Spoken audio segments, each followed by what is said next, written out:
고통을 두려워하는 사람은 이미 자신이 두려워하는 것으로부터 고통받고 있다.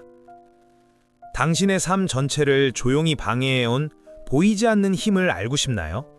그건 나쁜 운이 아니에요. 당신의 상황도 아니에요. 주변 사람들조차 아니에요. 그건 당신이 통제의 환상을 구명줄처럼 움켜쥐고 있는 거예요. 생각해보세요. 당신은 수년 동안 세세한 계획을 세우고 모든 세부 사항에 집착하며 모든 결과를 예측하고 기대를 충족시키기 위해 애쓰며 모든 것을 제대로 하면 삶이 마침내 제자리를 찾을 거라고 믿었어요. 하지만 소음을 뚫고 보자면 그게 효과가 있었나요? 가슴의 긴장감, 끊임없는 과도한 생각, 끝없는 인정 추구. 이것들은 잘 사는 삶의 징후가 아니에요. 이것들은 노예가 된 삶의 증상이에요. 모든 결정이 그들이 어떻게 생각할까라는 질문을 통해 걸러지는 삶. 모든 행동이 실패의 두려움으로 짓눌리는 삶. 모든 기쁨의 순간이 무언가 잘못될 수 있다는 끈질긴 불안으로 가려지는 삶이에요. 그리고 가장 잔인한 부분은 아무도 당신에게 이런 식으로 살도록 요구하지 않았다는 거예요. 아무도 당신이 확실성의 환상을 위해 진정성을 희생하라고 요구하지 않았어요. 하지만 당신은 자발적으로 그랬어요. 당신은 자유를 포기하고 확실성의 환상을 얻었어요. 미셸 드 몽테뉴, 16번째 세기 철학자는 현대 심리학이 이름을 붙이기 훨씬 전에 이 속임수를 꿰뚫어 봤어요. 그의 조용한 탑에서 그는 사람들이 걱정에 얽매이어 삶을 보내고 모든 것을 통제하려는 필요에 쇠사슬로 묶여 지치고 환멸을 느끼며 길을 잇는 모습을 관찰했어요.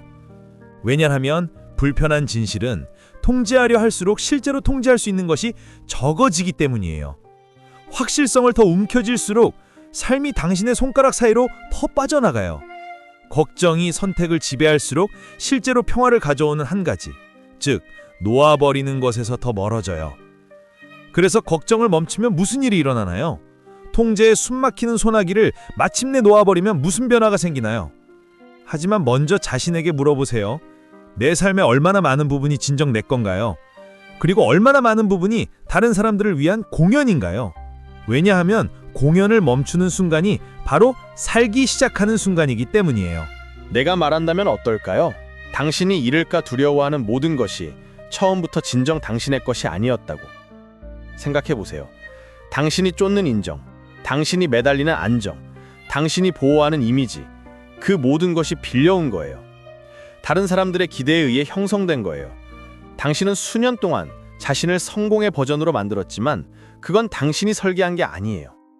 그렇게 함으로써 당신은 외부 힘에 의해 갇힌 게 아니라 놓아버리려 하지 않는 당신 자신에 의해 갇혔어요. 미셸 데 몽테뉴는 심리학이 이름을 붙이기 훨씬 전에 이걸 이해했어요.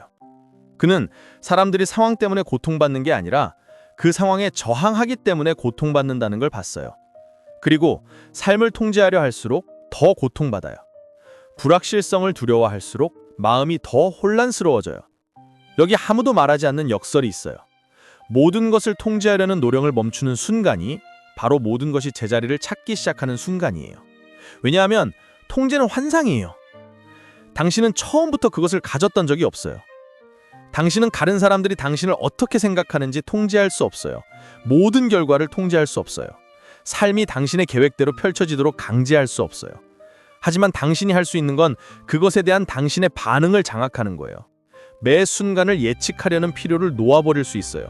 무언가가 특정한 방식으로 되어야 행복할 수 있다는 생각에서 벗어날 수 있어요. 과도한 생각의 지루한 순환에서 벗어나 단순히 존재할 수 있어요. 이건 수동성이 아니에요. 이건 약함이 아니에요. 이건 힘이에요. 왜냐하면 진정 자신의 삶을 소유하는 사람들은 모든 것을 통제하는 데 자유가 있지 않다는 걸 이해하는 사람들이에요. 그건 삶의 예측 불가능함에 항복하고 자신을 믿으며 그것을 헤쳐나가는 데 있어요. 하지만 여기 불편한 부분이 있어요. 놓아버리는 건 대부분의 사람들이 도망치는 무언가를 받아들이는 거예요. 불확실성이에요. 그리고 그게 당신을 두렵게 하죠. 안전망 없이 미지의 세계로 발을 내딛는 생각. 소나기를 풀면 모든 것이 통제 불능으로 빠져들까 하는 두려움. 하지만 만약 그 반대가 일어난다면 어떨까요? 통제의 피로를 놓아버림으로써 마침내 평화를 찾는다면 어떨까요? 불확실성으로 발을 내디듬으로써 진정한 자신을 발견한다면 어떨까요? 그게 몽테뉴가 수백 년 전 그의 탑에서 속삭인 불편하지만 해방되는 진실이에요. 그리고 그건 오늘날에도 여전히 유효해요. 당신은 놓아버릴 준비가 됐나요? 아니면 실제하지 않았던 통제에 계속 매달릴 건가요? 당신은 성공이 행복을 가져다 줄 거라고 들었어요. 충분히 열심히 일하고 올바른 삶을 구축하고 올바른 것들을 이루면 마침내 평화를 느낄 거라고요. 하지만 당신에게 물어볼 게 있어요. 그게 사실이라면 왜 그렇게 많은 성공한 사람들이 공허함을 느끼나요? 몽테뉴는 수백 년 전 이걸 봤어요. 그는 왕들, 철학자들, 학자들이 사다리를 오르는데 평생을 바치지만 그 사다리가 아무데도 이끌지 않는 걸 지켜봤어요. 그들은 부, 지위, 인정을 얻었어요. 그런데도 그들은 불안하고 모든 것을 잃을까 두려워하며 괴로워했어요. 그들의 성공은 해방이 아니라 감옥이 됐어요. 그리고 오늘날에도 같은 일이 일어나요. 당신은 승진, 사회적 인정, 표면적으로 좋아 보이지만 속이 빈 관계를 쫓아요. 당신은 순간적인 만족만 가져다주는 성취로 자신의 가치를 측정해요. 그리고 다음 목표 하나만 더 이루면 마침내 완전함을 느낄 거라고 자신을 설득해요. 하지만 깊이 내려다보면 당신은 이미 진실을 알아요. 그건 결코 그렇지 않아요. 그래서 뭐가 잘못됐나요? 문제는 야망이 아니에요. 야망은 자연스러워요. 문제는 왜 야심을 가지는가예요. 당신의 목표가 두려움의 기반 위에 세워졌다면 부족함에 대한 두려움, 다른 사람들을 실망시킬 두려움, 실패의 두려움, 그럼 어떤 성공도 충분하지 않을 거예요. 그건 당신 머릿속에서 더 해야 해 라고 속삭이는 목소리를 결코 잠재우지 못해요. 몽테뉴는 급진적인 대안을 제안했어요. 노력에서가 아니라 외무 성취가 당신을 정의한다는 환상에서 벗어나는 거예요. 그는 진정한 성공은 당신이 이루는 것이 아니라 어떻게 사는가에 있다고 주장했어요. 당신은 당신의 가치와 일치하나요? 당신이 실제로 충족시키는 것을 추구하나요? 아니면 외부에서 좋아 보이는 것을 추구하나요? 당신은 자신의 삶을 소유하나요?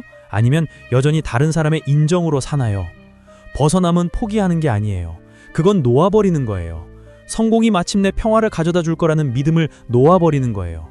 대신 평화는 상황과 상관없이 자신 안에서 키우는 것임을 깨닫는 거예요. 성공을 덜 필요로 할수록 그것이 더 자연스럽게 다가와요. 하지만 환상을 마침내 놓아버리면 무슨 일이 일어나나요? 그것 없이 당신은 누구인가요? 그 진실을 직면할 준비가 됐나요? 상상해 보세요. 당신이 쌓아온 모든 것, 당신의 성취, 명성, 세심하게 관리된 정체성이 갑자기 사라졌다고요. 그것 없이 당신은 누구일까요? 이게 대부분의 사람들을 두렵게 하는 순간이에요. 그들의 전체 자아감이 외부 기대에 의해 형성됐다는 걸 깨닫는 순간이에요. 그들은 수년, 어쩌면 수십 년 동안 좋아지고 존경받고 받아들여지도록 설계된 자신을 만들었지만 그건 진짜가 아니에요. 몽테뉴는 현대 심리학이 이름을 붙이기 훨씬 전에 이 환상을 꿰뚫어 봤어요. 그는 대부분의 사람들이 악의가 아니라 두려움 때문에 가면을 쓴다는 걸 이해했어요. 진정한 자신으로 보이고 거부당할 두려움, 모든 걸 다 알지 못한다는 걸 인정할 두려움, 홀로 서는 두려움. 하지만 여기 불편한 진실이 있어요. 가면을 오래 쓸수록 벗기기 어려워져요. 세상에 맞추기 위해 자신을 더 많이 형성할수록 자신의 반영을 덜 인식해요. 그리고 어느 순간 당신은 어떤 부분이 진짜이고 어떤 부분이 생존을 위해 조립된 건지 잊어버려요. 그래서 마침내 놓아버리면 무슨 일이 일어나나요? 처음에는 자유낙하처럼 느껴져요. 거울 앞에 서서 낯선 사람을 보는 듯해요. 당신이 평생 유지해온 정체성이 녹아내리기 시작해요.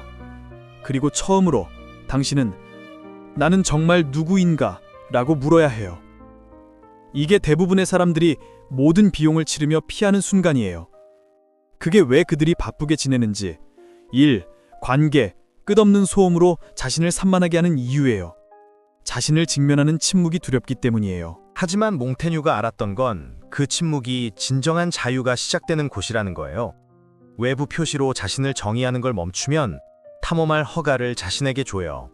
당신은 단순히 직업, 사회적 역할, 과거 실수로 라벨링하는 걸 멈춰요. 당신은 다른 사람의 이야기 속 고정된 인물이 아니라는 걸 깨달아요. 당신은 작가예요. 그리고 그건 언제든 자신을 다시 쓸 수 있다는 뜻이에요. 물론 이건 쉽지 않아요. 사람들은 당신의 변화를 저항할 거예요. 그들은 당신을 의심하고 옛 정체성으로 끌어당기려 할 거예요. 심지어 배신당했다고 느낄 수도 있어요. 왜냐하면 당신의 성장이 그들의 환상을 도전하기 때문이에요. 하지만 그게 자유의 대가예요. 공연을 멈추고 인정을 위해 사는 걸 멈추고 더 이상 당신을 삼키지 않는 정체성에 매달리는 걸 멈추면 깊이 있는 일이 일어나요. 삶이 더 가볍고 더 수월하고 더 진짜가 돼요. 그래서 당신은 무엇을 선택할 건가요? 이게 공감이 갔다면 댓글로 알려주세요.